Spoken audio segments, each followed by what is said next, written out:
আজি বৰ্তা আমাৰ ঢুকুৱা 10 দিন হ'ল আৰু 10 দিনৰ কাৰণে আকৌ এয়া হাঁহি পানী চিটিয়াই ঘৰ দুৱাৰ খুচি কৰিব লৈছোঁ। নেযাওঁ ক'তো নাযাওঁ। মই মেখেলা চাদৰ পিন্ধিলে সিহঁতে ক'ত যোৱা সুধি থাকিব। তোমালোককো ছটিয়াই দিম। খুচি কৰিছোঁ আকৌ ঘৰ আজি খুচি কৰিব লাগে নহয়।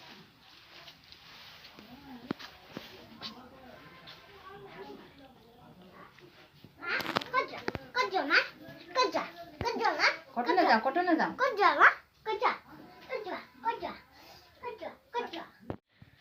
আজি 10 দিনীয়া সেইকাৰণে মই আকৌ হাঁতি পানী ছটিয়ালোঁ। কাপোৰ কানি নাই ধোৱা, সেইদিনাখনেই ধুলোঁ।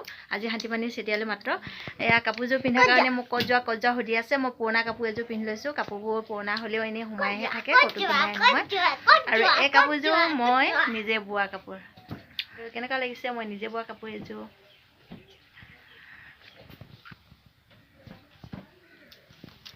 ক'ত যোৱা সুধি আছে মোৰ মেখেলা চাদৰ পিন্ধাৰ কাৰণে। মই ক'তো নাযাওঁ। মই এতিয়া তুমি যে বইল খাই আমনি লাগি গৈছে কৈছিলা যে, আজি মই তেল ৰ'বা তেল দি বনাম আজিৰ পৰা। পৰীক্ষা কেনেকুৱা হ'ল? পুৰা লিখিলানে? আৰু মানুহ পৰীক্ষা কেনেকুৱা? হয় নেকি? ৰিজাল্ট দিলে গম পাম। ৰ'বা দুইটা আহিলে স্কুলৰ পৰা। এতিয়া মই পাকঘৰলৈ যাওঁ, পাকঘৰৰ কাম কৰোঁগৈ। বোলে পনীৰ বনাবলৈ লৈছোঁ। একেবাৰে চিম্পুলকৈ বনাম। এয়া মছলাখিনি ৰেডি কৰি ল'লোঁ।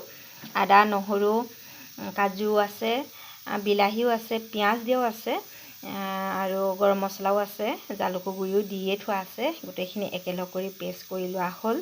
এইফালে পনীৰ আছে, এইফালে পিঁয়াজ আকৌ অকণমান তেলত ভাজি ল'বলৈ অকণমান কাটি লৈছোঁ। পেষ্ট কৰোঁতে দিয়াই হ'ল। বিলাহীও দিয়াই হ'ল। মই হ'লেও কাটি পাইছিলোঁ পাহৰি, আকৌ মই এইখিনি ইমানতে এৰি দিলোঁ। মই নিদিওঁ বিলাহী। এইফালে মটৰ কেইটামান আছে। বাকী পনীৰখিনি মই এতিয়া বনাওঁ। পনীৰ বনাবলৈ মছলাখিনি আগতীয়াকৈ ভালকৈ ভাজি ল'ব লাগে, খুব লৰাই মোৰ ইয়াৰ মছলাখিনি ভজা হৈ গৈছে। মছলাখিনি পিছোঁতে যিখিনি পানী ইয়াত দৰকাৰ হৈছিলে, পিঁয়াজৰ লগত যিখিনি পানী আছিলে গোটেইখিনি শুকাই গ'ল। আৰু মছলা আৰু তেল এনেকৈ বেলেগ বেলেগ হৈ গ'ল। দেখিছেনে? তেলখিনি মছলাখিনি এৰি দিছে। এতিয়া ইয়াতে মই দি দিম মটৰ, লগতে এই বিলাহী সৰু সৰুকৈ কুটি লৈছিলোঁ যে, এইখিনি নিদিওঁ বুলি ভাবিছিলোঁ। কটা হ'লে যিহেতু সেইকাৰণে মই ইয়াতে দি দিওঁ। এতিয়া এইখিনি আৰু অকণমান লৰাই ভাজি ল'ম, বিলাহীখিনি ভালকৈ গলি যোৱালৈকে। বিলাহী মটৰ দুইখিনি ভালকৈ সিজিলে এতিয়া দি দিছোঁ এয়া পনীৰকেইডোখৰ।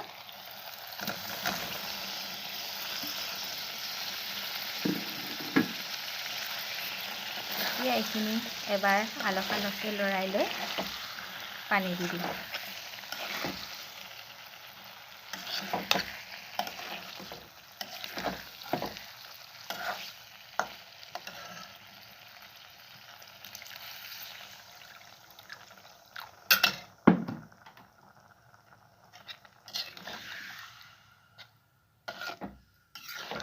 এইখিনি হৈছেগৈ মোৰ।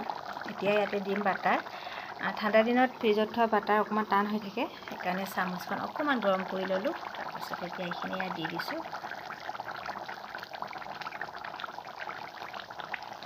এইবাৰ দি দিছোঁ অকণমান কচুৰি মেথি। কচুৰি মেথি বেছিকৈ গোন্ধালেও মোৰ ভাল নালাগে, গোন্ধটো সহ্য নহয়, সেইকাৰণে অকণমানেই দিছোঁ।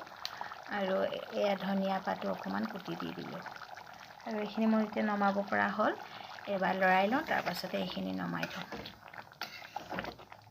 এয়া মোৰ হৈ গ'ল গৰম গৰম বাটাৰ পনীৰ। আপোনালোকে বাৰু কেনেকুৱা দেখিছে মোৰ পনীৰখিনি জনাব দেই কমেণ্টত। মোৰ ভাত পানী বনোৱা হ'ল। একেবাৰে ভাত পানী বনাইহে চুলিখিনি খুলি দিছোঁ। ধুই লগে লগে পাকঘৰত এনেকৈ সোমালোঁ, খোপা এটা বান্ধি গামোচাখনে। এতিয়া অকণমান শুকাবলৈ মেলি থৈছোঁ। মোৰ ভাত পানী বনোৱা হ'ল। মানুহক মই অকণমান চাটনি বনাব দিছোঁ। কি চাটনি বনাব দিছোঁ দেখুৱাওঁগৈ ব'লক।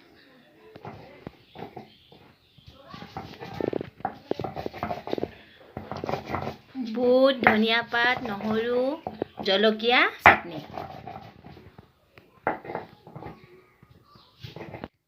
আজি সম্পূৰ্ণ 10 দিনৰ পাছত তেল, হালধি, মছলা, নহৰু, পিঁয়াজ, জলকীয়া খাব পৰা হ'লোঁ। সেয়ে মই দিনত পনীৰ বনাইছিলোঁ। পনীৰখিনি খাবলৈ খুব ধুনীয়া হৈছিলে। লগতে মানুহে বনোৱা চাটনিখিনিও খুব ধুনীয়া হৈছিলে, পূৰা জ্বলা দিছিলে। খাই বৈ অকণমান ৰেষ্ট ল'লোঁ। এয়া গধূলিয়ে হ'ল। তাৰপাছত আহিছোঁ বাৰীলৈ। বাৰীখনতো এইকেইদিন পানী দিয়া নাছিলোঁ, সেয়ে পানী দি দিছোঁ। আজি ভৰপূৰ পানী দি দিছোঁ। শুকান নিচিনা হৈ গৈছিলে। আৰু আমি অকলতো খালে নহ'ব, সেইকাৰণে আগফালে আহিছোঁ এইবাৰ ফুলকেইজোপাত পানী দিবলৈ।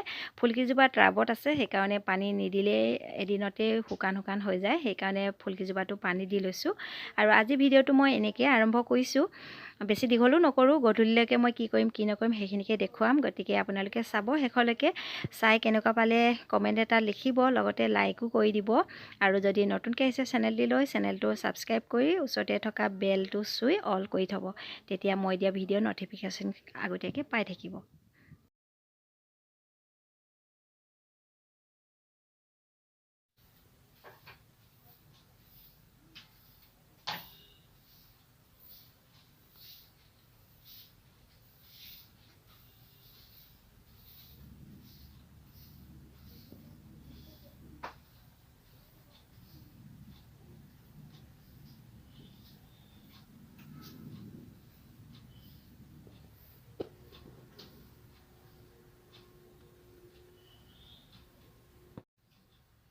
মানে মই ভালকৈ ওলাই থাকিব বিচাৰিছোঁ তিতি খাই লোৱা মানুহ খাই লোৱা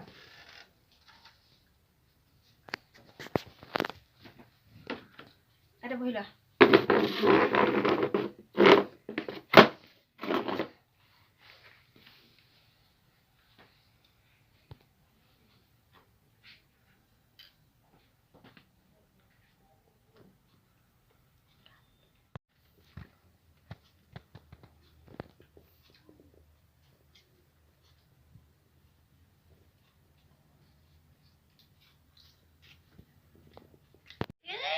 জলদি জলদি খোৱা তাৰ পাছতে পঢ়িব লাগে ধিতিয়ে বেছি ধেমালি কৰি আছে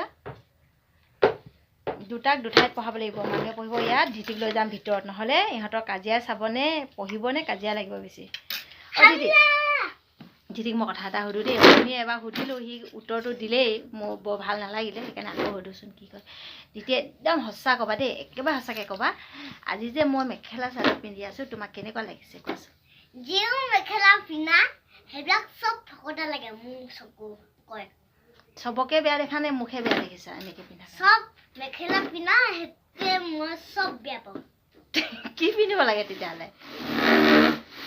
মোৰ পচন্দ কি পিন্ধিব লাগে কোৱা চাদৰ পিন্ধিলে কেনেকুৱা কি কালাৰ বেয়া লাগিছে তোমাৰ নিজৰ বিয়া চাদৰখন পিন্ধোৱা তেতিয়াহে গম পাম হৈছে আৰু বিয়া কইনাৰ নিচিনা সাজি কাচি থাকিব পাৰেনে মানুহে ঘৰত মানুহে ক'ব মানুহে কোৱা মানুহে কোৱাচোন মই এনেকৈ থাকিলে ভাল লাগে নে নালাগে বহুত ভাল লাগে সদায় তুমি এনেকৈ থাকিবা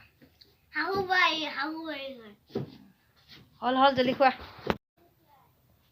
ইয়াত পঢ়িছে মানুহে আৰু ধিতিক পঢ়িব দিছোঁ ভিতৰত আৰু ধিতিৰ লগত মই এতিয়া পঢ়িব লাগিব পঢ়াব লাগিব এয়া ধিতি পঢ়িছে ভিতৰত আৰু মই ভিডিঅ'টো দীঘল নকৰোঁ মই ভিডিঅ' বনাই থাকিলে আকৌ ইয়াক পঢ়োৱাখিনি থাকি যাব বহুত পঢ়াব আছে আজি ভিডিঅ'টো ইমানতে সামৰণি মাৰিছোঁ বাই বাই ধিতি তুমি কৈ দিয়া বাই বাই কিতাপ পঢ়োঁ দেই কৈ দিয়া কিতাপ কোৱা আকৌ